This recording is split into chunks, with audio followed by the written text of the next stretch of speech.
London کی شفاف اور ہموار سڑکوں پر ٹریفک معمول کے مطابق رواں دواں تھی۔ سپہر ڈھل چکی تھی اور شام اترنے والی تھی۔ اپنے دفتر میں موجود پولیس سارجنٹ جیک سٹرا شام کی چائے پی کر تازہ دم ہو چکا تھا۔ اس نے ایک کیس کی فائل کھول کر اپنے سامنے پھیلا لی اور کیس کی تفصیلات پر غور کرنے لگا۔ تب ہی کمرے کا بیرونی دروازہ کھلا۔ ایک خاتون گھبرائی ہوئی اندر داخل ہوئی اور جلدی سے کرسی گھسیٹ کر سارجنٹ کے قریب ہی بیٹھ گئی۔ جیک نے چونک کر سر اٹھایا اور سر سے پاؤں تک خاتون کا جائزہ لیا۔ خاتون کا حلیہ دیکھ کر ایک مسکراہٹ آپ ہی آپ اس کے لبوں پر پھیل گئی، تاہم وہ اپنی ہنسی کنٹرول کرتے ہوئے بولا، یس میڈم، فرمائیے میں آپ کی کیا خدمت کر سکتا ہوں؟ میرا نام مارگریٹ ہے، میں بہت پریشان اور خوفزدہ ہوں، مجھے اس کے خلاف رپورٹ درج کروانی ہے۔ خاتون نے چور نظروں سے ادھر ادھر دیکھتے ہوئے کہا۔ اس کے چہرے سے ہوائیاں اڑ رہی تھیں۔ میڈم، اطمینان سے تشریف رکھیں، آپ اس وقت لندن کے ایک پولیس اسٹیشن میں بیٹھی ہیں اور بالکل محفوظ ہیں۔ لندن پولیس اپنے شہریوں کی حفاظت کے لیے جان تک لڑا دینے کی شہرت رکھتی ہے۔ برائے مہربانی ذرا وضاحت سے بتائیں کہ آپ کس کے خلاف رپورٹ درج کروانا چاہتی ہیں اور آپ کو اس سے کیا تکلیف پہنچتی ہے؟ سارجنٹ جیک نے پیشہ ورانہ مسکراہٹ چہرے پر سجا کر خاتون کو تسلی دیتے ہوئے کہا، میں اسے نہیں جانتی، لیکن وہ آج صبح سے میرا پیچھا کر رہا ہے۔ مجھے اس کے ارادے ٹھیک نہیں لگتے۔ ہو سکتا ہے وہ کوئی جنونی قاتل ہو یا کرائے کا بدمعاش ہو اور مجھے قتل کرنا چاہتا ہو، خاتون نے جواب دیا۔ سارجنٹ کی باتوں سے اسے کافی حوصلہ ملا تھا اور وہ اب قدرے اطمینان محسوس کر رہی تھی۔ لیکن سوال یہ پیدا ہوتا ہے کہ کوئی آپ کو کیوں قتل کرنا چاہے گا؟ سارجنٹ جیک نے ایک نکتہ اٹھایا تو خاتون جلدی سے بولی، دیکھیے میں آپ کو پہلے بھی بتا چکی ہوں کہ میرا نام مارگریٹ ہے، مسز مارگریٹ۔ بہت خوبصورت نام ہے، یقیناً آپ کی والدہ نے آپ کا یہ نام عظیم برطانوی وزیر اعظم مارگریٹ تھیچر سے متاثر ہو کر رکھا ہوگا۔ خاتون نے اپنا نام دہرایا تو جیک نے اس کی بات کاٹتے ہوئے کہا، اس کا ایک مقصد یہ بھی تھا کہ ذرا دیر کے لیے خاتون کا دھیان بٹ جائے اور وہ نارمل ہو جائے۔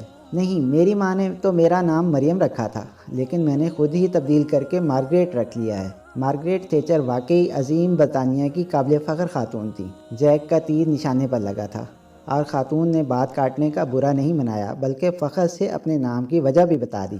اچھا، آپ بتا رہی تھی کہ آپ، جیک نے باتوں کا رخ دوبارہ تفتیش کی طرف موڑنے کی کوشش کرتے ہوئے جان بوجھ کر جملہ ادھورا چھوڑ دیا۔ ہاں، آپ پوچھ رہے تھے کہ کوئی مجھے کیوں قتل کرے گا؟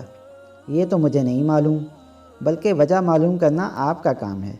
البتہ میرے خیال میں اس کی وجہ وہ 50,000 پاؤنڈ بھی ہو سکتے ہیں جو مجھے چند روز قبل ہی اپنے مرحوم شوہر کی لائف انشورنس کے سلسلے میں ملے ہیں، خاتون نے بتایا۔ اوہ، 50,000 پاؤنڈ تو واقعی ایک بہت بڑی رقم ہے۔ لندن کی تاریک گلیوں میں پلنے والے کالے حبشی النسل گنڈے تو چند پاؤنڈ کی چھوٹی سی رقم کے لیے بھی کسی کے پیٹ میں چاقو گھونپ سکتے ہیں، جیک نے تشویش زدہ لہجے میں کہا اور سیدھا ہو کر بیٹھ گیا۔ اسے پہلی مرتبہ خاتون کی بات میں کوئی وزن نظر آیا تھا۔ وہ کاغذ قلم سنبھال کر بولا، خاتون ذرا تفصیل سے بتائیے کہ آپ کو کب سے یہ مسئلہ درپیش ہے؟ میرا مطلب ہے کب سے آپ نے محسوس کرنا شروع کیا کہ کوئی آپ کا پیچھا کر رہا ہے؟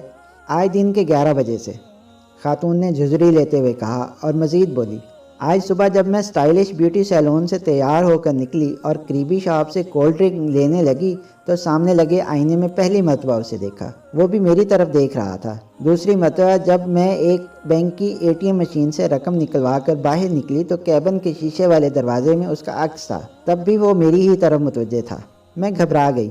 میرے سامنے یونیورسل شاپنگ مال کی بلڈنگ تھی اور نیچے ایک بوتیک کا بورڈ جگمگا رہا تھا۔ مجھے اور کچھ نہ سوجا تو میں اس بوتیک میں گھس گئی اور کافی دیر بے مقصد ادھر ادھر پھرتی رہی، لیکن جو ہی میں نے باہر نکلنے کا ارادہ کیا، اچانک ایک ستون پر لگے دیوار گیر آئینے پر میری نگاہ پڑی۔ وہ شیطان یہاں بھی موجود تھا۔ بس پھر مجھے کچھ نہ سوجا، میں بہت خوفزدہ ہو گئی تھی، تیزی سے باہر نکلی اور ایک ٹیکسی پکڑ کر سیدھی آپ کے پاس آ گئی۔ خاتون نے گہرا سانس لیتے ہوئے اپنی داستان مکمل کی۔ یہ بہت اچھا کیا آپ نے کہ فوراً ہی رپورٹ درج کروانے چلی آئیں۔ مجھے امید ہے ہم بہت جلد اسے گرفتار کرنے میں کامیاب ہو جائیں گے، کیونکہ یونیورسل شاپنگ مال کے ہر کونے میں سیکیورٹی کیمرے لگے ہوئے ہیں۔ آج سارا دن کا ڈیٹا دیکھ کر ہم بآسانی ملزم کا سراغ لگا سکتے ہیں، لیکن ملزم کی شناخت کے لیے آپ کو ہمارے ساتھ چلنا ہوگا۔ سارجنٹ جیک نے اپنی کیپ سر پر جما کر اٹھتے ہوئے کہا، ہاں کیوں نہیں، میں قانون کی پوری مدد کرنے کے لیے تیار ہوں۔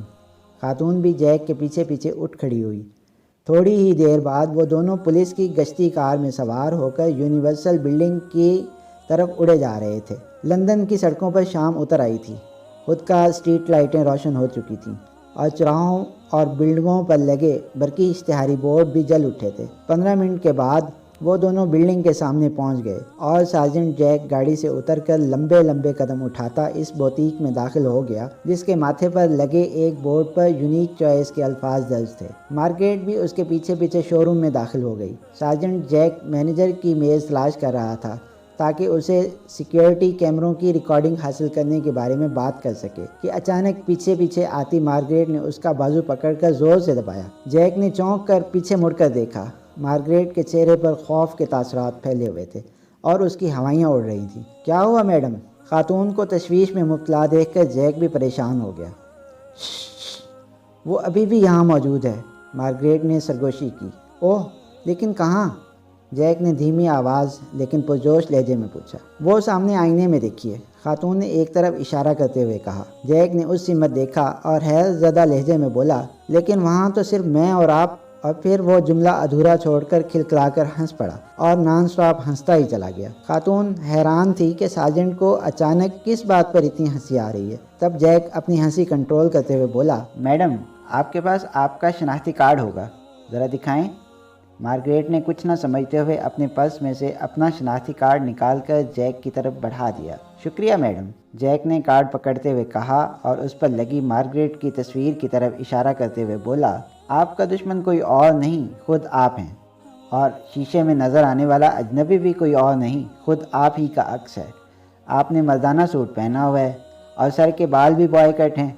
اس تصویر کو دیکھیے اور اپنے میک اپ زدہ چہرے کے پیچھے جھانک کر خود کو پہچاننے کی کوشش کیجیے، آپ کا اپنا ہی چہرہ نظر آئے گا۔ افسوس، فیشن کی دوڑ نے آپ سے آپ کا اپنا پن چھین کر آپ کو کیا سے کیا بنا دیا کہ آج آپ کو خود اپنا آپ پہچاننے میں بھی دشواری کا سامنا ہے۔ افسوس، صد افسوس، آپ پر بھی اور جدید تہذیب کے علمداروں پر بھی۔ جیک نے اپنی بات مکمل کر کے کارڈ مارگریٹ کے ہاتھوں میں تھمایا اور اسے حیران و پریشان چھوڑ کر اپنی کار کی جانب بڑھ گیا۔